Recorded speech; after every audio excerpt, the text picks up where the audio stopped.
Thank you.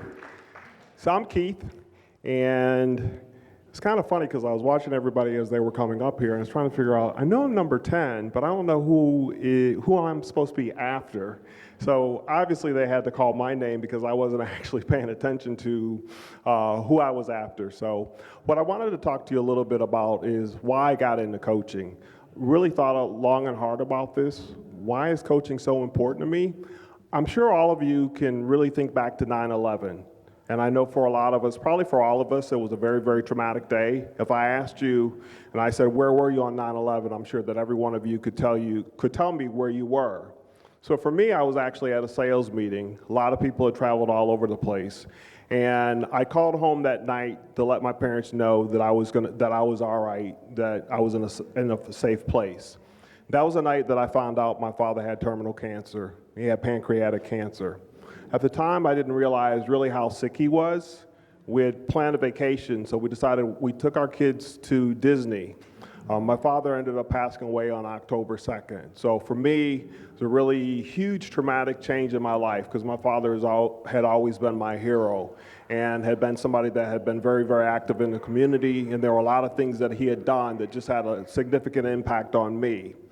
Well, the day that he died, there was a young woman that came by the hospital, and she was looking for my father.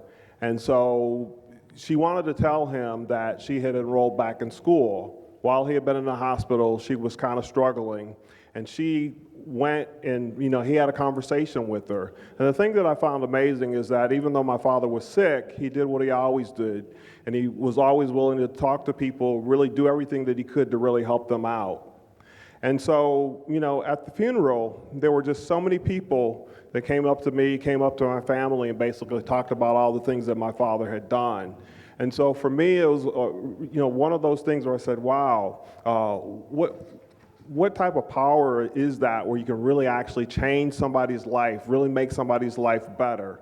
I like to always think of it as like the 10X factor. And so for me, it's always really driven me in a lot of ways. At the time, I was about 38 years old. And so one of the things that scares me, because when my father passed away, he was 66. So he was relatively young. He had retired. He'd actually started his own business. He was doing public relations. He had been a writer. He had retired from the Army Reserves as a sergeant major. And so I often think about it. I mean, I'll be 54. Yeah, I'll be 54 this year. It's kind of crazy. I have a 24-year-old daughter, which I pinch myself like, wow, that can't be possible. And I have a 21-year-old.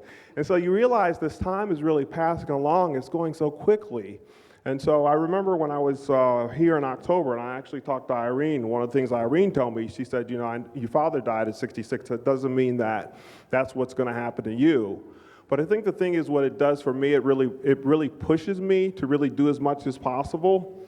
I just lost a cousin that was 62. My wife had a girlfriend. She passed at 45. And I remember she telling a friend of mine and myself, she said, you should be doing what I'm doing. And she was coaching and she was helping people. And my friend turned around and he died a couple of years ago. So I tell you that to say life is really, really short. If you have goals and you have dreams, you got to get at them.